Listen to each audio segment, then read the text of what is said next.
A 5-year-old. Now, it pains me to report this. It pains me to have this conversation with y'all. But a 5-year-old was raped by an illegal migrant in Long Island, New York. Check it out. Good morning. I'm Nassau County Executive Bruce Blakeman. Unfortunately, I am here because of a tragic circumstance, a heinous crime committed here in Nassau County by an illegal immigrant who should not have been in this country. Unfortunately, it ended in a circumstance where a 5-year-old girl was raped.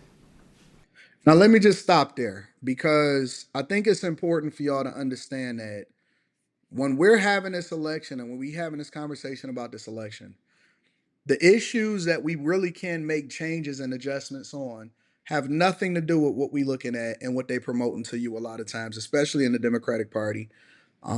Because, like, for example, we can take reproductive rights.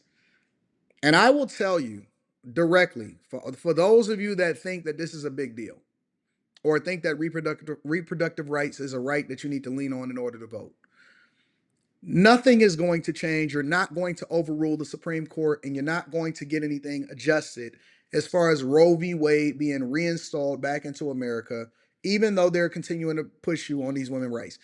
Congress is not going to be able to pass anything. The Supreme Court has already made their decision. It's into the states' hands. That's it. Now, when it comes to the things that's really meaningful, like another illegal migrant taking advantage of a 5-year-old, that's a big issue because nobody cares until it starts to reach their doorstep.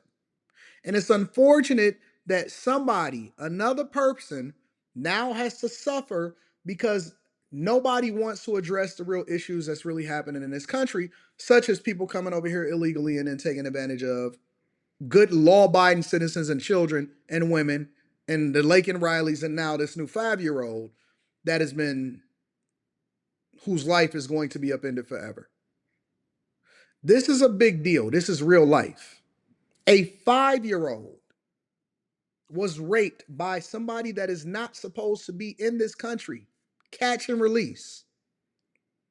If y'all think that this is a game, because again, y'all keep playing identity politics, and as a grown man with a daughter, this resonates with me. You're not going to be able to change and reinstall Roe v. Wade. It's not going to happen.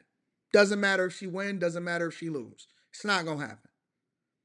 Them spending entire rallies and millions and billions of dollars on promoting to you guys something that you can control yourself while they got real issues that we ignore, such as the border, is a problem. I like that, Jamil Jackson. I like that. So that's a problem. So I just want to keep y'all informed of what's happening in these streets. And again, it's not necessarily a thing for me to have to dedicate an entire segment to, but I'm just taking y'all across the country. Also, shout out to your car. Quincy Jones passes away at 91 years old. Some breaking news this morning. The American music producer Quincy Jones has died aged 91, and we can't really understate how huge this is. Rachel Venables joins us on set. He was one of the first black... Hold on. Let me back up for a minute. How is it fake news that a 5-year-old is raped by an illegal migrant that's not even supposed to be here? How is that fake news? Is something wrong with y'all? No, honest to God. And I don't know if I'm taking this the wrong way. I don't know if you meant something else by that, but the chat is my co-host for the show, so I always like to pay attention and let y'all participate. Is something wrong with y'all? Think about what y'all... I'm going to give y'all the benefit of the doubt. Jesus Christ. Let's get back. Quincy Jones, 91 years old, passes away. He's president of Mercury Records. Don't he block was behind... him. Moderators, don't block nobody. Don't time nobody out.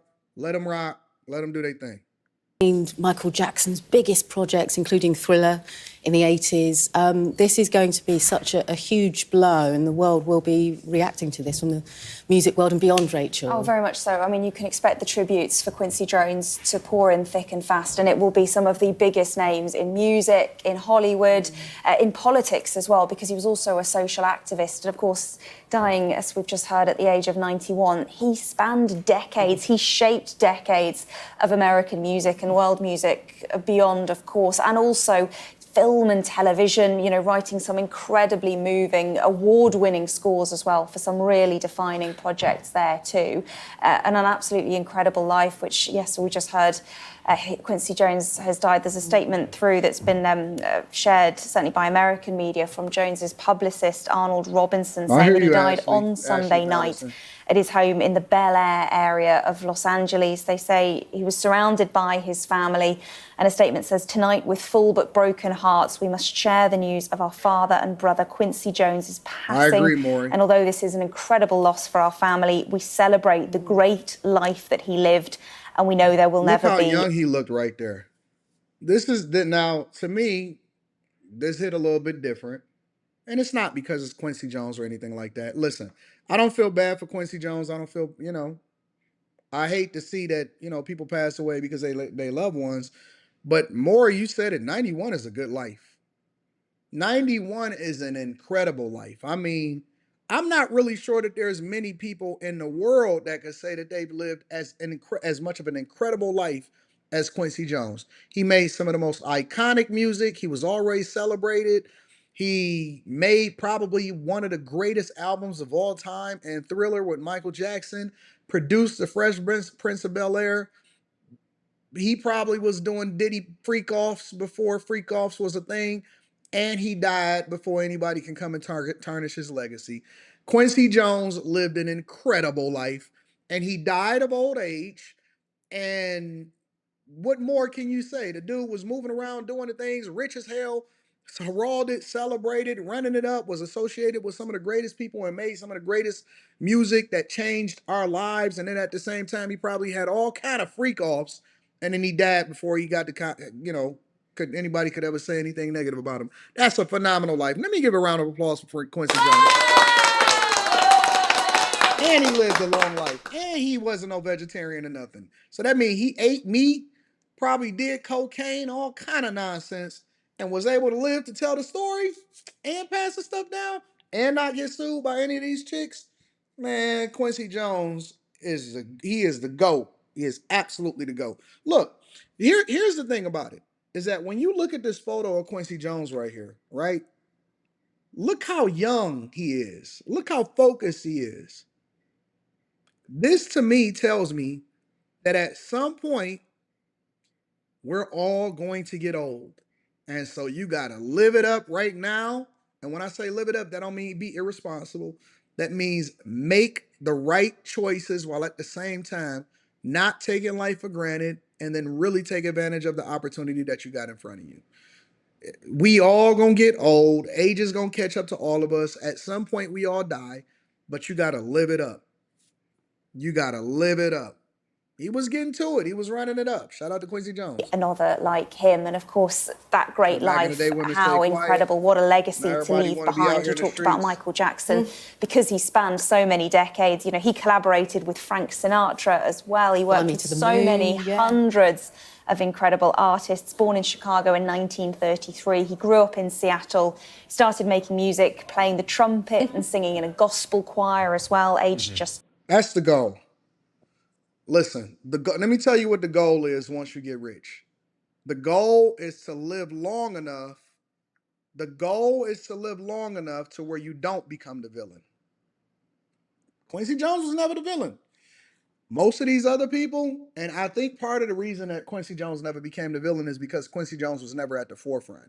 In every situation, it was always somebody that he promoted. He never had to be the voice. That's my goal. My goal is to, at some point, play the background, put people in position, and then don't live long enough to become the villain. Because he always had a Will Smith in front of him. He always had a megastar, a Michael Jackson in front of him. Quincy Jones was just the one that produced it, got all of the money, and put the people on. Quincy Jones stayed out the way.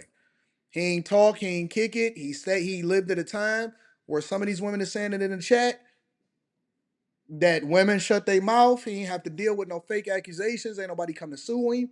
He good. Quincy lived a great life. Shout out to Quincy Jones. And then last but not least, these street takeovers, guess what?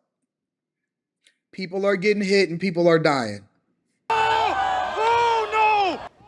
On to other news now. Chilling video of a dangerous street takeover that sends two teens to the hospital in Anaheim. It is circulating on social media and is part of the police investigation.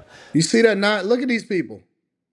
See how dumb this is? See what happens when you get involved in stuff you're not supposed to be a part of? The video captures the moment a black Dodge Charger loses control and crashes into a group of spectators, apparently pinning several people and angering the crowd. Orange County Everybody got reporter their Dave phones Gonzalez off. shows us that the search is still on for that driver.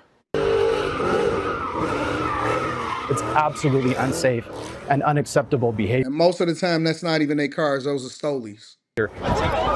This video posted on social media is at the center of an Anaheim police investigation following a dangerous street takeover early Friday morning.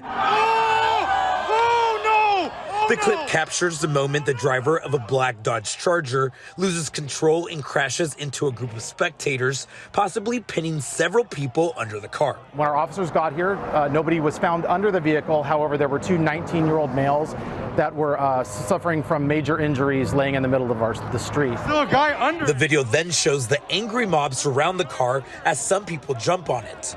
The driver fled the scene on foot. Anaheim police says multiple cars and hundreds of people took over the intersection of State College Boulevard and Orangewood Avenue. Drivers performed stunts as the crowd set off fireworks. I was concerned because I thought I heard explosions. Residents who live near the intersection say this kind of illegal activity puts them on edge. This is not the first time it happens. It happens before, and then when the police shows up, they just scatter. Anaheim police says addressing street takeovers has its challenges. It used to be where this was done over social media with open source pages. Now they're using WhatsApp and other type of social media applications to contact people to identify where these locations of these incidents are going to happen. Listen, once you get to a certain age, I'll just say this, because you're not going to stop people from doing dumb stuff. I'm going to say save yourself. And then last but not least, when you get past the age to where you're no longer being dumb, be thankful and don't put yourself back in that position, because it's a blessing to get older. It's a blessing to get wiser, and it's a blessing to have good fun. Listen, I'm about to go to well, I'll tell you all that in a minute.